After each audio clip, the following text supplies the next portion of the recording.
আলাইকুম। Talent upskill এর পক্ষ থেকে আপনাদের শুভেচ্ছা।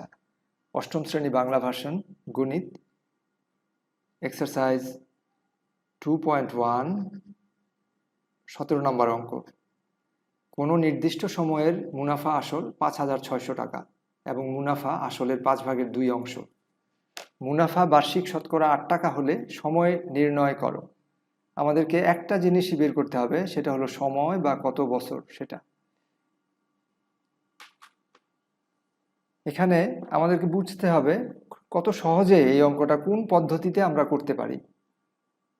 এখানে দেয়া আছে মুনাফা আসল এবং বলা আছে মুনাফা আসলের 5/2 অংশ। আমরা কিন্তু এখান থেকেই মুনাফা এবং আসল পেয়ে যাচ্ছি, শুধু এই ইনফরমেশনগুলো থেকে, যে মুনাফা আসল 5,600 টাকা, মুনাফা আসলের 5/2। এখান থেকে আমরা মুনাফাও পাচ্ছি, আসলও পাচ্ছি। তাহলে আমরা মুনাফা পেলাম, আসল পেলাম, আবার এখানে মুনাফার হার দেয়া আছে যে বার্ষিক শতকরা 8 টাকা। তাহলে বাকি থাকলো কি? শুধু সময়। আমরা সূত্র জানি, আই সমান পি আর এন। আই মানে মুনাফা, পি মানে প্রিন্সিপাল আসল, আর মানে রেট মুনাফার হার, এন মানে সময়। তাহলে আমরা যদি এই তিনোটাই পেয়ে গেলাম, আই, পি, আর, তাহলে এন তো বের করা কোনো কঠিন কিছু না। আমরা মান বসালেই এন এর মান বের হবে। ধরি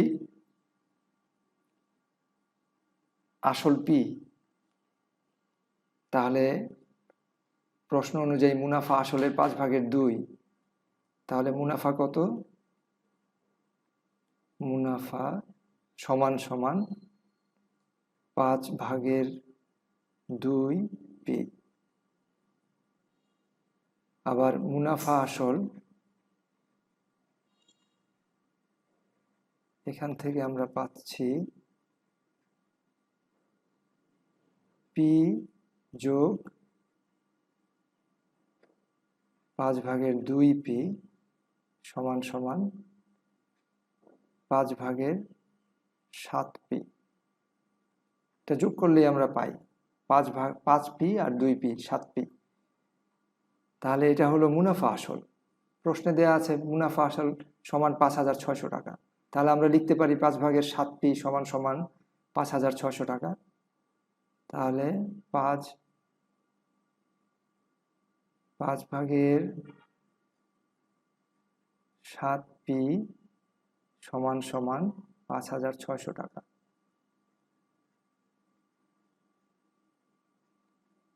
তাহলে পি সমান সমান আমরা 5,600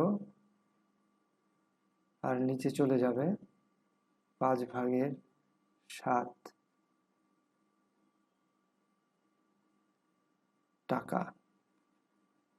এটাকে যদি আমরা সরল করি, তাহলে 5, 6, 0, 0 পূরণ 5, 7 থাকবে নিচে, সমান সমান টাকা একক লিখতে হবে, সমান সমান 7 × 8 = 56, 800। তাহলে 5 × 8 = 40, 4,000 টাকা। 4,000 টাকা। এটা কি? এটা হলো আসল ইয়ের মান। তাহলে আমরা পেলাম প্রিন্সিপাল 4,000 টাকা। এখান থেকে আমরা মুনাফার মান বের করতে পারি। মুনাফা, তাহলে মুনাফা এখানে আমরা আসল লিখি, আসলে প্রিন্সিপালের আগে আসল পি সমান সমান এত, মুনাফা সমান সমান আই, মুনাফা মানে আই। তাহলে আই সমান সমান আমরা জানি যে 5/2 পি। 5/2 পি সমান সমান 5/2 পূরণ 4,000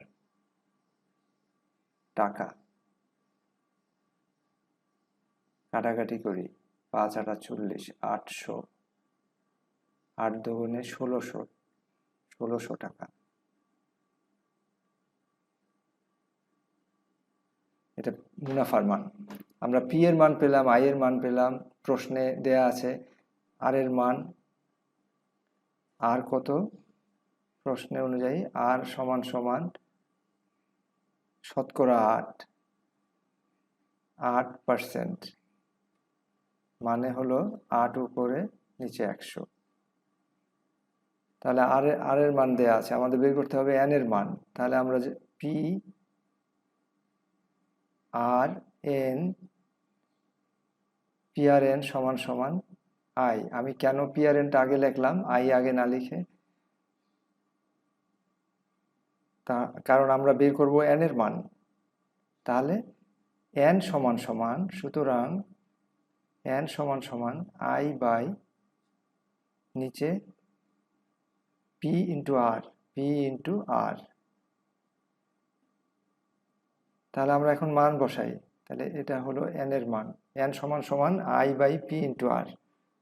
আমরা যদি মান বসাই তাহলে পেয়ে যাচ্ছি আই এর মান কত পেয়েছি আমরা, এই যে আই এর মান 1600 টাকা। 1600 উপরে পি এর মান পেয়েছি 4000 টাকা।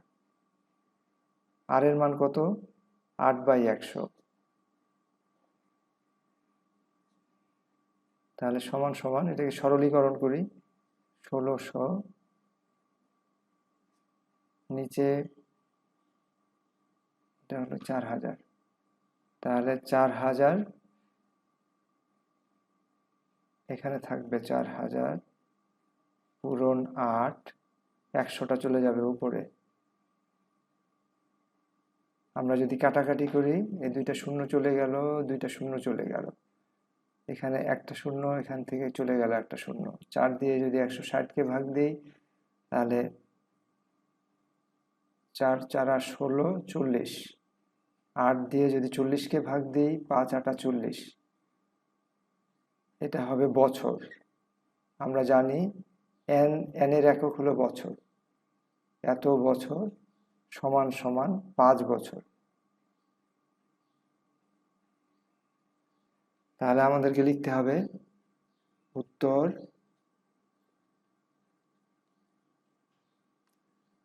5 বছর।